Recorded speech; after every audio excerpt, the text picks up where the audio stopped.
and welcome back to the channel. Welcome to our Tuesday night live broadcast where we are here every single Tuesday night with different content, different topics. Sometimes we're cooking, sometimes we're giving you weight loss tips, but at the end of the day, it's tips to help you go from where you're at, whether it's your physical, emotional, whatever it is health-wise, because there's different things to health.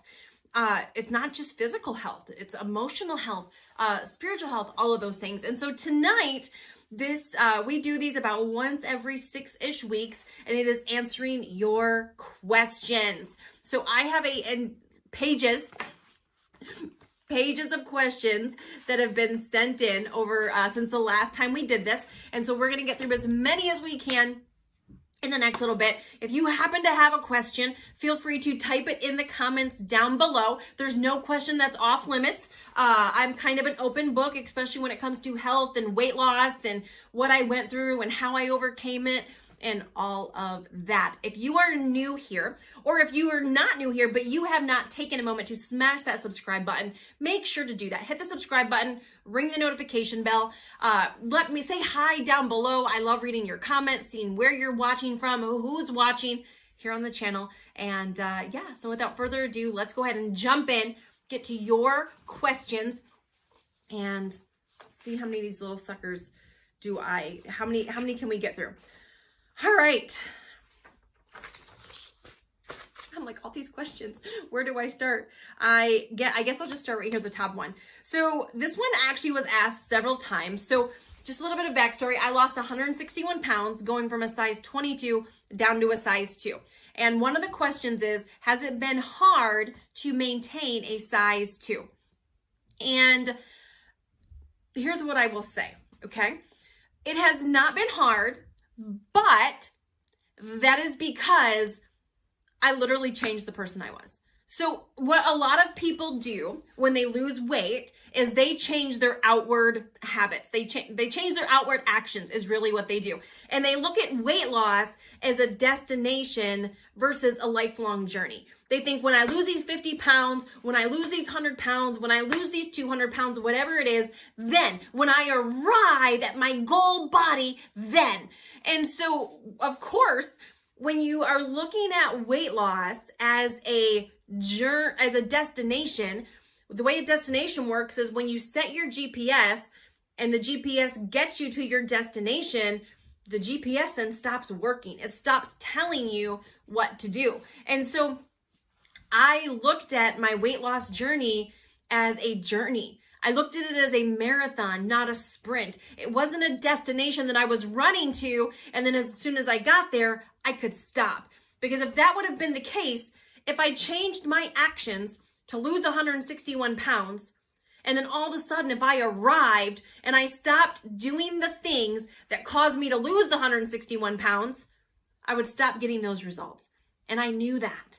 And so I started working on my mind. I started working on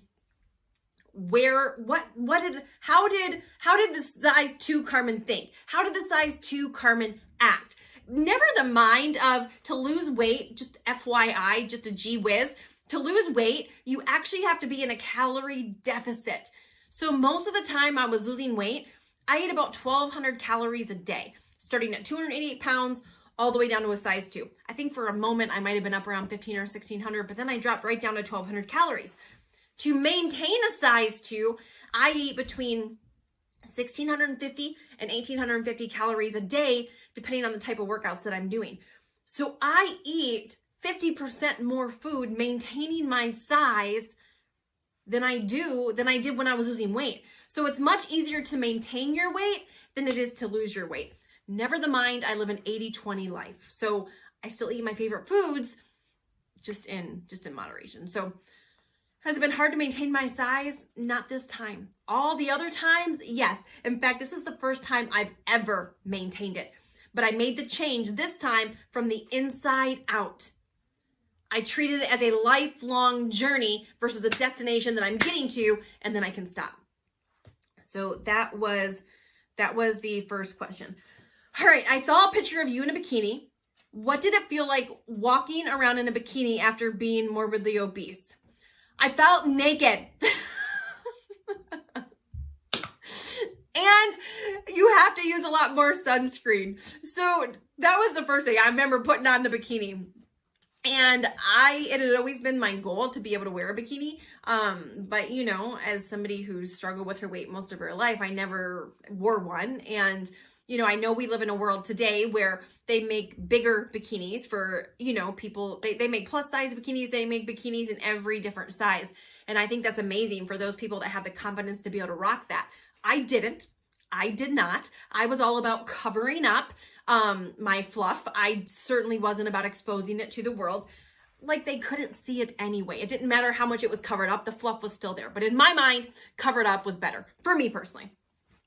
And so when I first put on a bathing suit, like I don't know, I felt like my bra and underwear, I'm like, oh, I'm showing a lot of skin. Oh, okay, covered, like, so it felt a little weird. It felt a little naked. And then I remember putting sunscreen on and even walking around and feeling the air hit my stomach and the air hitting my back. It was a very surreal, very weird, subconscious a little bit, but also so freaking proud. Like, so freaking like, wow, this was my goal. I started off wanting to be able to do this. And I'm here, like, I'm doing it, like, this is me. Like, so it was like the little person inside of me was wanting to jump up and down. And then I was putting sunscreen on. And I remember thinking, wow, you have to wear a lot more sunscreen when your bathing suit is smaller. So there was lots of different emotions that, you know, went about. It's great accountability wearing only bikinis, because, you know, if you're going on a vacation, the bikini does not look the same if you gain 7 pounds. It just doesn't look the same. So it's great accountability when I'm on vacation. Okay, I only have bikinis with me and I better not go too cray-cray. So there's that question. What is the funniest thing one of your clients has ever asked you? Let me actually start marking these off as I'm answering them. What is the funniest thing your client has ever asked you? The funniest thing a client has ever asked me, the funniest thing, there's been a lot of weird things, but probably the funniest thing is if, this was on a private inner circle that we were doing. And one of the things this is probably the funniest, is if my farts changed after losing weight. Because, and I said, I remember when she asked me this, I was like, wait, what? What did you just ask me? She's like, you know, like your gas. I'm like, my gas? Like, what do you mean my gas? She's like, your farts, did they change? And I'm like, what are you talking about? And she said, because, you know, when you lose weight, your butt's smaller, so it has less to go out. And, you know, I don't think they did. I have not noticed that my gas changed. No, I have not noticed, but that was probably the funniest question. I've gotten a lot of funny questions, but that was probably the most hilarious. I think I died laughing for a couple minutes. And yeah, so that was probably the funniest questions. I get lots of questions about sex, if sex changes. I get lots of questions about my body, you know, skin, plastic surgery, all those things. But the funniest question would probably have to be the gas question. All right. What is the hardest part about being a coach? The hardest part about being a coach is working with somebody and believing in them more than they believe in themselves. Of literally knowing that I went from where they're at. In a lot of cases, I started out heavier and more unhealthy than a lot of the clients that I start working with. And the hardest part is knowing that they're closer to their goal than they think, that they can just make a couple changes and have their dream body and stop carrying around this burden of weight. And so it's seeing their potential. It's seeing what could be in front of them, the changes that could happen, and then watching them self-sabotage, watching them say they want one thing and then doing another, watching them be emotional and struggle with lack of confidence, with it affecting their sex life, with it affecting their confidence, literally affecting every area of their life, but them just settling for where they're at instead of fighting their way back to live the life they deserve. That by far, watching people give up and give in, watching people accept where they're at versus fighting for where they want to be. By far the hardest part about my job when it comes to being a health coach or a weight loss coach, that portion of coaching that I do. That's actually the hardest part about any coaching, whether it's financial coaching, business coaching, weight loss coaching, watching people settle for a life versus fight for the one they want. Yeah. All right. We so often hear that nothing tastes as good as skinny feels. Being on both sides of the coin, what are your thoughts on that? So I had heard that saying when I was a morbidly obese woman. I had heard that saying lots of times from lots of different people, said lots of different ways, as a 288-pound woman. And when I first heard it, my thought was, well, you're just not eating the right kinds of foods. That was my first thought when I heard that statement. But what I can tell you, being on both sides of it, I did not always realize how much my weight affected me. I did not always realize how self-aware I was of my body, how it affected my trust issues with my spouse, intimacy, my sex life, how it affected my confidence. I did not always realize the stress that I had around traveling, or even about going to a restaurant and walking up to the booth, and am I going to be able to fit in the booth? Or my husband being on vacation and suggesting that we go horseback riding, and me silently scanning to see if I fit the weight restriction. And so there was a lot of different things. And so I can tell you hands down, without a shadow of a doubt, that being healthy feels better and is so much more worth it than any amount of food that I could cram in my mouth. There is nothing about the old life, nothing about the old Carmen, nothing about eating whatever I wanted when I wanted, nothing about binging on my favorite foods, nothing about eating so much to the fact that I was full and I passed out taking a nap, on a Sunday afternoon, nothing about going through the drive-thru on the way home and then coming home and still eating a full dinner. Nothing about that life compares to the life I live today. Nothing about the food addiction that I had compares to the life I live today. No comparison at all. But in that moment, 8 years ago, food had such a grip on me that I wanted to be healthier. I wanted to be skinnier. I wanted to lose the weight. But I just loved food so much that it like overpowered. It overpowered. I let it overpower. And there's a whole lot more I could talk about when it comes to that. But just to stick to this question, yes, being skinny, and in the saying, the question says being skinny. What I'm going to say is being healthy, being the best version of myself, looking in the mirror and being proud, not perfect, because I'm a human being that's popped 3 kids out of my body. I abused my body. So I have stretch marks. I have saggy skin. I have, I'm in my 40s. Give me a break. I mean, I don't have a perfect body, but I'm grateful and I'm thankful for the body that I do have. And the body that I fought for, the health that I fought for, is far a much greater reward than that Big Mac or that chalupa or that pizza or that pint of Ben & Jerry's ice cream that's going to end up as caca in the toilet tomorrow. So hands down, all day, every day. But as a morbidly obese woman, I didn't understand that statement. I didn't understand that statement at all. Now being on this side of the coin, I completely get it. All right. So what do you eat? Do you eat lots of salads? Or do you eat real food? That's a real question. That is not from one of my clients, because my clients know better.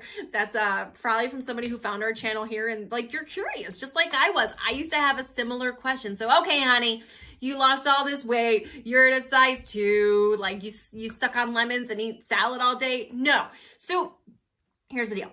The truth of the matter is I eat more food quantity-wise today than I ever did as a morbidly obese woman. The quantity of food that I eat is greater than I ate as a morbidly obese woman, because I was eating all the wrong foods.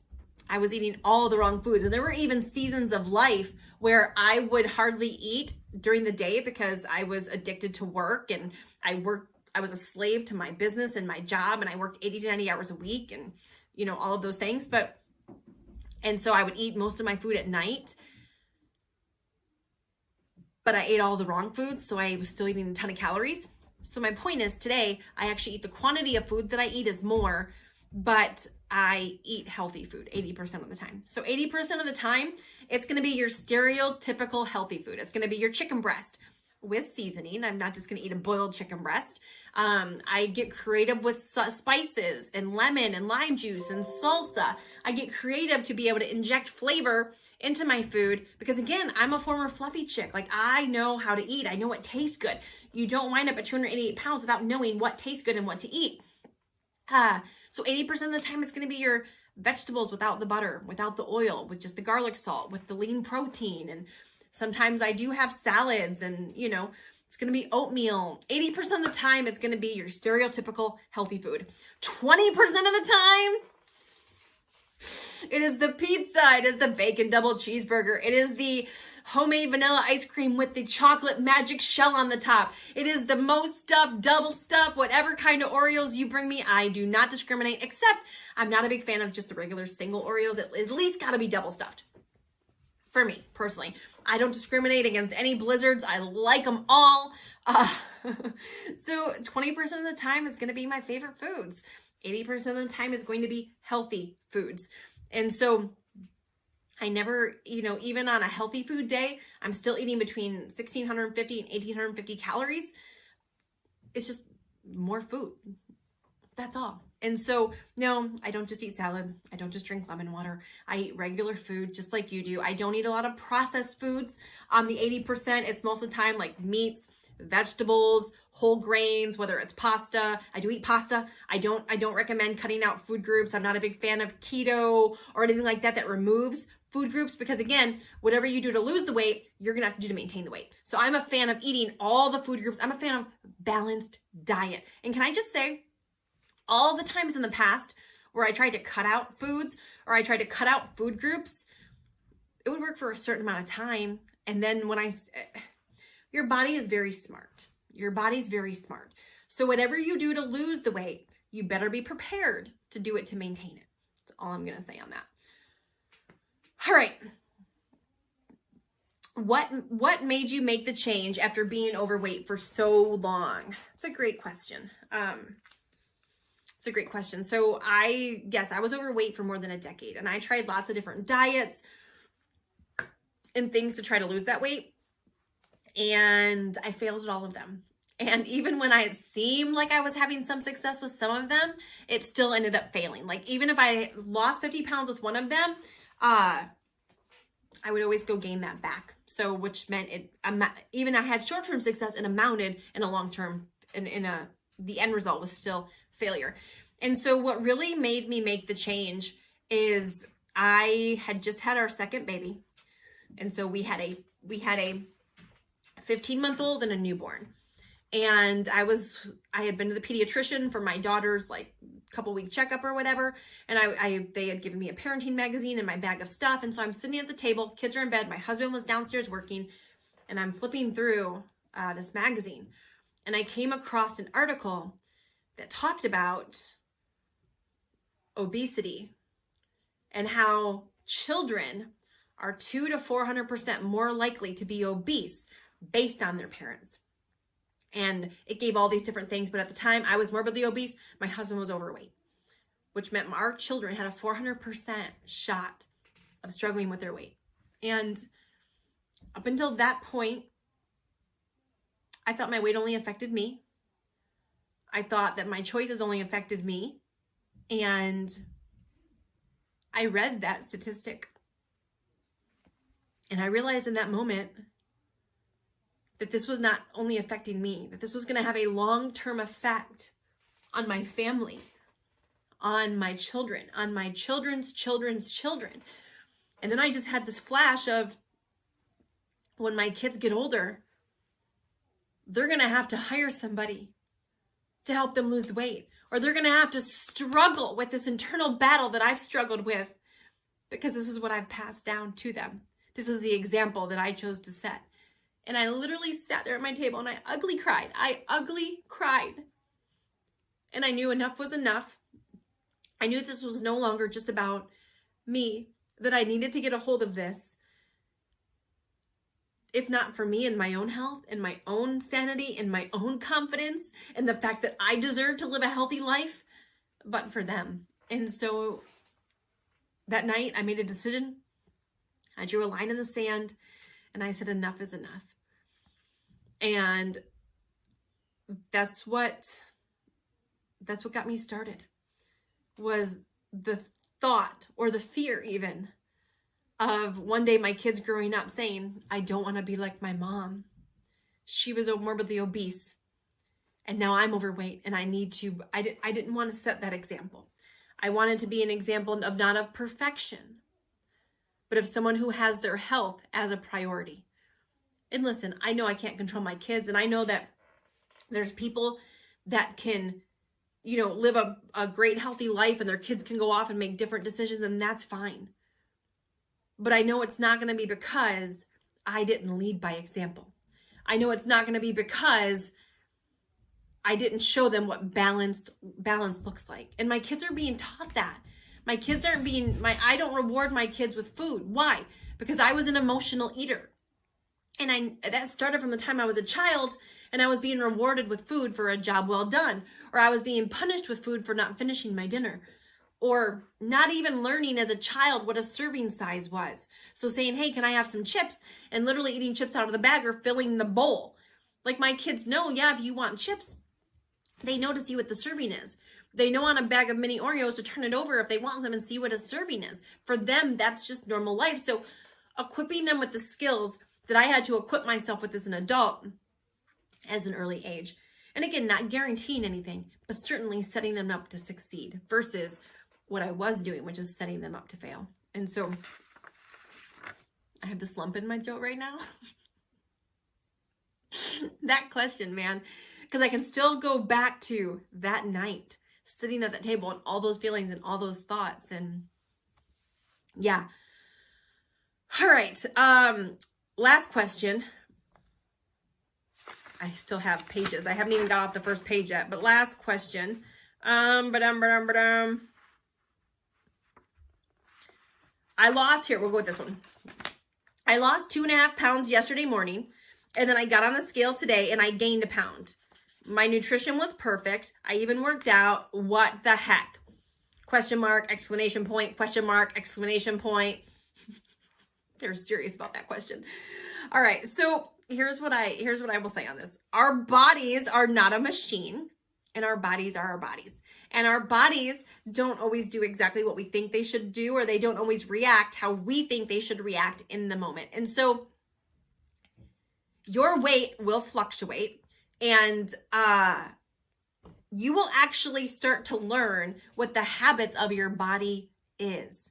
I'm a big fan of weighing myself every day, because the scale does not define me. It does not control my worth. It simply is a tool to show me if what I'm doing is working or not. And the reason why I don't like to weigh myself every day is because if I'm off track, if I get off track, I want to know before I'm a full week off track. And I came from a place where I hated the scale. I found my worth in the scale. I let it make me feel good. I let it make me feel bad. I let it derail me. I let it cause me to get frustrated. And I needed to mend my relationship with the scale and utilize the scale for what it was there for, and that is a tool. And so when I started doing that, I started noticing patterns in my body. That I lost a lot of, certain half of the week, the scale would hardly move. And then it would be like, bam, bam, bam. I'd have 3 days where I would lose the majority of my weight for the week. There were times in the month or foods that I ate. It didn't matter how much I stuck to my nutrition. If I ate popcorn at night, a big bowl of popcorn, even if it was, on my food plan, the scale was going to pop up. I started learning what my body reacted to. I started learning if I had certain times of the week where my body popped up and then went down. I started learning for that certain time of the month for us women that no matter what I did, the scale was hardly going to move. But as long as I stayed on track the next week, bam, it was going to go down. So you're going to learn throughout this process how your body reacts, how it works, what your weight loss cycle looks like, how your body loses weight. Everybody's different. I work with thousands of clients, and everybody's body is a little bit different. And so you're going to start to learn that. So Don't stress it. Just focus on the activity. Fall in love with the activity. Make sure you're doing the right activity. And as long as you're doing, and sometimes, it's good to go and analyze and say, okay, am I drinking my water? Am I eating according to plan? Am I really accounting for everything I put in my mouth? Am I measuring things properly? But if you're doing all that, keep going. It's impossible to do the correct activity and not eventually get the right result. And so there you go. So thank you for all these questions. Again, if you have any questions, please send me a message, send me a comment here on YouTube. I would love to be able to know what those questions are. If we have connected on social media, whether it is Facebook or Instagram, I'm on both of those, Carmen O'Quinn. Feel free to go over there, send me a comment, a question. I would love to interact with you on those platforms as well. And thank you so much for watching. Make sure before you leave, smash that like button. Give me a comment down below in the comments. Even if you're just saying hi. Hey, hola, what's up? Carmen, your shirt matches the background. I know. Whatever it is. So anyway, thank you so much for watching. We will see you on the next one.